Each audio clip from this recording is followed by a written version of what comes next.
Brokers बोले काफ़ी खास पेशकश हमारी, और आज जो ब्रोकर्स बोले में बहुत सारे चुनिंदा ऐसे शेयर लेकर के हम आए हैं जिसमें कि आप लोगों की पोजीशन काफ़ी बड़ी संख्या में है, या फिर आप लोग पोजीशन लेना चाहते हैं। सवालों को कम से कम जो हमारे पास इतनी बड़ी संख्या में आते हैं उसको देख करके तो कम से कम ऐसा ही लगता है। तो ब्रोकर्स बोले में ऐसे ही शेयरों को आइडेंटिफाई किया है आज हमारे सहयोगी हर्ष ने। हर्ष, बताइए, आज आपने उन शेयरों पे काफ़ी फोकस किया है जिसमें हमारे रिटेलर्स काफ़ी ज़्यादा सवाल पूछते हैं, काफ़ी ज़्यादा फंसे हुए हैं या फिर उसमें पोजीशन बनाना चाहते हैं।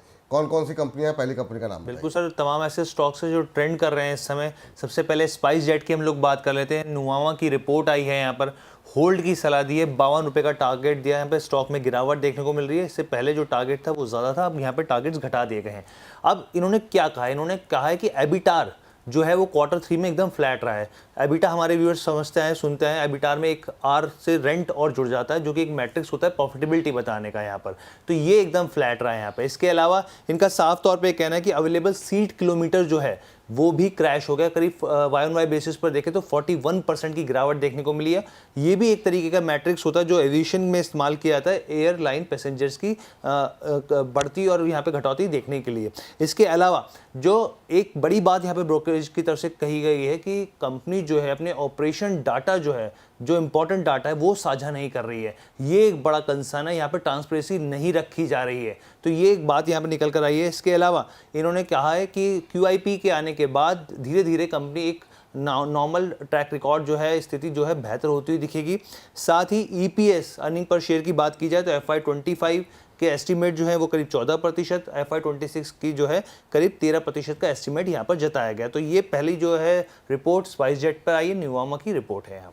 नुवामा की रिपोर्ट सर, अभी हम लोगों ने इस पर बातचीत हालांकि हम लोग कर चुके हैं स्पाइस जेट को लेकर के, लेकिन चूंकि ये सेगमेंट हम अलग से भी अपलोड करते हैं तो हम आपसे टिप्पणी जानना चाहेंगे नुवामा इस पे स्पाइस जेट को लेकर के। एक बार फिर से आप रिपीट कर दीजिए।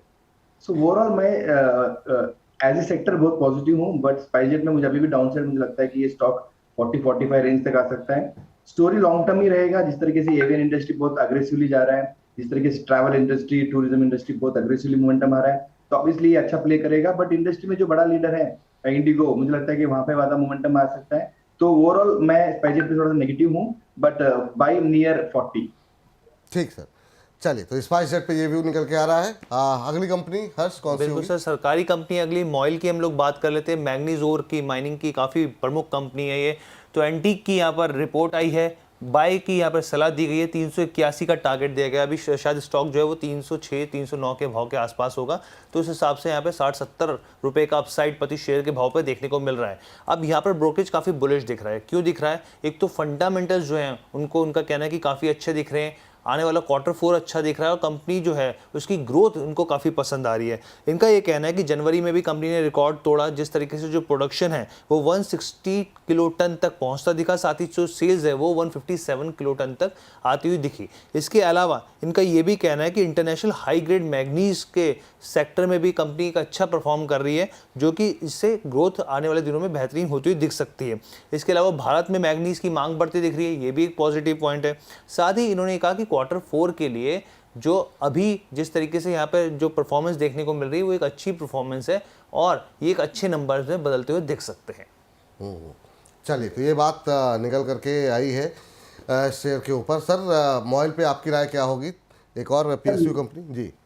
मैं भी सहमत हूँ एंटीक के रिसर्च रिपोर्ट पे। ओवरऑल मार्केट शेयर इसका जो मैग्नीज पे है ऑलमोस्ट 50-55% के आसपास है। तो मुझे लगता है जब भी मैग्नीज का डिमांड आता है तो अभी 50% ऑफ द वॉल्यूम मॉइल ही सप्लाई करेगा। In terms of valuation again very comfortable. Price to book valuation 2 के आसपास आ रहा है और 15 के फॉरवर्ड पी के आसपास है। रिटर्न रेशियोज भी बहुत अच्छे हैं, मतलब ऑलमोस्ट ROC और ROE दोनों 15% के आसपास ही है। मुझे लगता है कि एक डिसेंट कंपनी, और जिस तरीके से प्राइस करेक्शन इसमें हुआ है, ऑलमोस्ट इसका हाई बना था लास्ट ईयर 550 के आसपास जून में, और उसके बाद देखोगे अभी तो ऑलमोस्ट 200 रुपए नीचे आ चुका है। तो मुझे लगता है कि इन ऑल टर्म्स पॉजिटिविटी लग रहा है। डाउनसाइड बहुत लिमिटेड है, 10-20 रुपया हो सकता है, बट ऑब्वियसली लॉन्ग टर्म के हिसाब से MOIL is a good pick. ठीक, 306-307 के आसपास फिलहाल के लिए ट्रेड करता हुआ। तीसरी कंपनी, अगली कंपनी कौन सी होगी? जी, यहाँ पर टीटागढ़ रेल सिस्टम्स जो है वो अगली कंपनी है और ये जो रिपोर्ट आई है मॉर्गन स्टैनली की आई है, ओवरवेट की सलाह यहाँ पर दी गई है और 1090 का टारगेट दिया गया है। हालांकि स्टॉक देखिए जिस भाव पर उस हिसाब से तो ये है बढ़ता हुआ दिख रहा है, अपसाइड यहाँ पे है, लेकिन जो स्टॉक का जो पहले टारगेट था वो 1300 रुपये प्रति शेयर के भाव के हिसाब से दिया गया था। तो यहाँ पे इसमें कटौती देखने को मिल रही है टारगेट बेसिस पे बात की जाए तो। अब इनका कहना क्या है, इनका कहना है कि जो नियर टर्म में यहाँ पर ऑर्डर इनफ्लो में काफ़ी कमजोरी देखने को मिल रही है और साथ ही एग्जीक्यूशन के मामले में भी कई तरह की चुनौतियां कंपनी फेस कर रही है। साथ ही इनका ये कहना है कि जो वंदे भारत जो उसको लेकर एग्जीक्यूशन है 9 महीने के डिले पे चल रहा है और उसके पीछे की जो वजह है वो डिज़ाइन प्लानिंग को लेकर बताई गई है।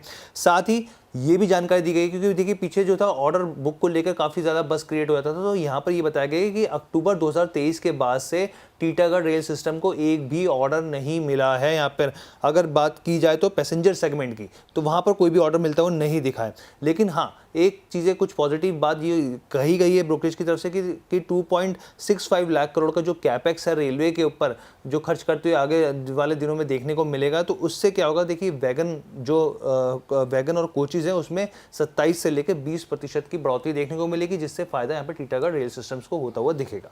चलिए अभी हम थोड़ी देर पहले रेलटेल की बात कर रहे थे, अब टीटागढ़ आ गया। टीटागढ़ में हालांकि अगर करंट प्राइस से देखें तो ठीक ठाक अपसाइड है, लेकिन हाँ वैल्यूएशन को लेके कंसर्न है, तो थोड़ा सा जो इनके पुराने लक्ष्य थे उससे काफ़ी कम कर दिया गया है। सर टीटागढ़ रेल कैसे लग रहे हैं आपको? मार्केट शेयर बहुत बड़ी है, 25-30% का मार्केट शेयर लेके ये काम करता है। वैल्यूएशन वाइज ऑब्वियसली थोड़ा सा कंसर्न है, 35 पी के आसपास चल रहा है और प्राइस टू बुक वैल्यू भी ऑलमोस्ट 4 to 5 टाइम्स है। एग्जीक्यूशन रिस्क रेलवे में हमेशा चलते रहा है, तो वही रीजन से लास्ट 2 क्वार्टर में नंबर्स भी ठीक ठाक आए नहीं है, तो वेट एंड वॉच रहेगा मेरे लिए। थोड़ा सा डाउनसाइड अभी भी आना बाकी है। स्टॉक अगर 600-650 के आसपास आता है तो वैल्यूएशन थोड़ा सा कंफर्ट लेवल में चला जाएगा, तो मैं भी इस पे ओवरवेट ही हूँ। टारगेट शायद लॉन्ग टर्म के हिसाब से अच्छा ही रहेगा 1000+ के आसपास, but time being wait and watch for Q4 earning और Q1 earnings of next financial year, then take a call. ठीक, तो ये रहा है टीटागढ़ रेल को निकल करके आती हुई। आखिरी कंपनी के बारे में जरा बातचीत कर लेते हैं, हर्ष बताइए। जी, आखिरी का जो कंपनी वो भी ट्रेंड कर रही है, अल्ट्राटेक की हम लोग बात कर लेते हैं यहाँ पर। तो मॉर्गन स्टैनली की यहाँ पर रिपोर्ट आई है, ओवरवेट की यहाँ पर कॉल दी गई है, 13,650 का टारगेट दिया गया है। हालांकि स्टॉक में भारी गिरावट देखने को मिल रही है, निवेशक कंफ्यूज हैं कि भाई जिस तरीके के कदम कंपनी ने उठाया उस पर कैसे रिएक्ट करना चाहिए यहाँ पर। अब यहाँ पर ब्रोकरेज की तरफ से क्या कहा गया है, तो साफ तौर पर ब्रोकरेज की तरफ से ये कहा गया कि ये जो केबल और वायर बिजनेस में एंट्री करने जा रहे हैं ये एक पॉजिटिव ट्रिगर है, और साथ ही यहाँ पर जो इनिशियल जो इन्वेस्टमेंट की जा रही है, कैपेक्स किया जा रहा है, वो 1800 करोड़ के आसपास है और गुजरात में करीब 2 साल लगभग करीब ये प्लांट पूरा होते हुए देखने को चीज़ें मिलेंगी। अब इनका यहाँ पे ये कहना है कि कंपनी पहले से डिस्ट्रीब्यूशन सेगमेंट में यहाँ पर नेटवर्क में और कस्टमर कनेक्ट में काफ़ी मजबूत है, तो ये फ़ायदा यहाँ पर होता हुआ दिखेगा। इसके अलावा इनका कहना है कि एक पॉजिटिव स्ट्रेटजी देखने को मिलेगी आने वाले दिनों में, जिससे ग्रोथ और मार्जिन्स पे बेहतर असर देखने को मिलेगा। लेकिन इनका साथ में ये भी कहना है कि इस सेगमेंट में, केबल और वायर सेगमेंट में, कोई भी ऐसा बड़ा खिलाड़ी नहीं है। जो सबसे बड़ा खिलाड़ी भी है उसके पास जो मार्केट शेयर है वो 18% के आसपास है, तो ये जो मार्केट है ये काफ़ी ज़्यादा डाइवर्सिफाई बटा हुआ है, तो ऐसे में एक अच्छा पॉइंट भी हो सकता है। लेकिन यहाँ पर अपने आप को साबित करने में कंपनी को थोड़ा टाइम लग सकता है। यहाँ पे ये एक जानकारी इन्होंने ये भी दी है कि अगर किसी भी तरीके का स्टॉक में नी जग देखने को मिलता है इस खबर के बाद से, तो ये एक अपॉर्चुनिटी होगी खरीदारी की। चलिए, कोई गिरावट आने पे खरीदारी की जा सकती है, ऐसा मॉर्गन स्टैनली कह रहे हैं, पर अंतर्राष्ट्रीय ब्रोकरेज हाउसेस से ज़्यादा भरोसा जो है वो हम करते हैं अपने इन हाउस ब्रोकरेज पे ऊपर, और प्रशांत जी के से बेहतर कौन बता सकता है। प्रशांत सर, हमने बहुत सारी अंतर्राष्ट्रीय रिपोर्ट्स देखी और वहाँ पे रिपोर्ट्स आती है, शेयर में कुछ मोमेंटम देखने को मिलता है, बाद में कहानी कुछ और निकल के आती है। आपकी टिप्पणी क्या होगी अल्ट्राटेक के भविष्य को लेकर? सो देखो, ओवरऑल जो ओवर डाइवर्सिफिकेशन कर रहे हैं मेरे लिए वो नेगेटिव है और वो आज प्राइस एक्शन में दिख भी रहा है। बट जिस तरीके से सीमेंट एज ए सेगमेंट देखते हैं तो सबसे बड़ा प्लेयर है, almost 22% of market share India में सीमेंट का अल्ट्राटेक लेके जाता है। तो मुझे लगता है कि अगर स्टोरी मुझे हाउसिंग सेक्टर में देखना है तो मुझे लगता है कि अल्ट्राटेक सीमेंट बहुत स्ट्रांग है। जो उन्होंने अभी नया कदम उठाया वायरिंग सेगमेंट में, ऑब्वियसली थोड़ा सा मैटर ऑफ कंसर्न है, बट उसके लिए 2-3 साल लग जाएंगे उनको प्रूव करने के लिए।